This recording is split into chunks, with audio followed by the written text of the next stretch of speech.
হঠাৎ নেট দুনিয়ায় ভাইরাল হয়েছে ফেনীতে সাহায্য করতে যাওয়া একটি গ্রুপের ভিডিওতে দেখা যায় কিছু ছাত্রছাত্রী পানিসহ কিছু খাবার বানভাসীদের জন্য ট্রাকে করে নিয়ে যাচ্ছেন।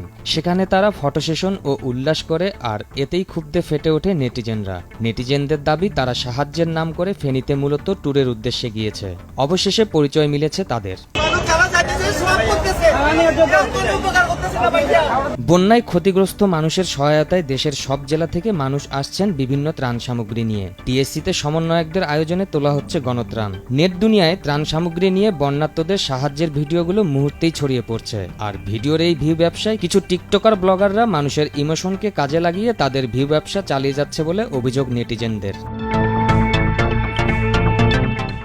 পরিচয় মিলেছে ভাইরাল হওয়া সেই ভিডিওর ব্যক্তিদের। তারা Chattogram Fatikchhari coronation model high school ও বারাহাটিয়া আদর্শ হাই স্কুলের শিক্ষার্থী। ভিডিওতে থাকা বারাহাটিয়া আদর্শ স্কুলের ছাত্র সাফায়েত হোসেন রিয়াদ তার ফেসবুক পোস্টে এই ঘটনার জন্য ক্ষমা চেয়েছেন। রিয়াদ তার ফেসবুক স্ট্যাটাসে লিখেছেন, আসসালামু আলাইকুম সবাইকে, আশা করি সবাই ভালো আছেন। আসলে কিছু বিষয় নিয়ে আমি বিতর্কের মধ্যে পড়ে গেছি।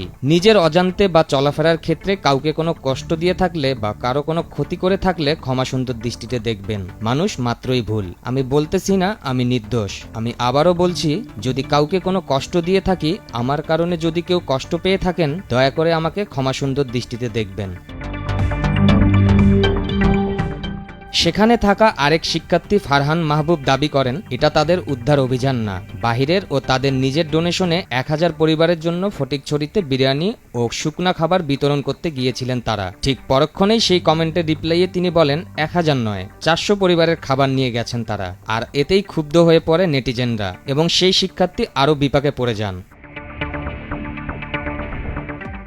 ভিডিওতে থাকা অন্যান্য শিক্ষার্থীদের ফেসবুক আইডি ডিজেবল রয়েছে। নেটিজেনদের তোপের মুখে পড়ে তারা নিজেদের আইডি ডিজেবল রেখেছে বলে ধারণা করা হচ্ছে। টানা ভারী বর্ষণ এবং ভারত থেকে ধেয়ে আসা পানির ঢলে আকস্মিক বন্যায় ফেনীসহ দেশের পূর্বাঞ্চলের 19টি জেলায় সবচেয়ে ভয়াবহ বন্যা দেখা দিয়েছে।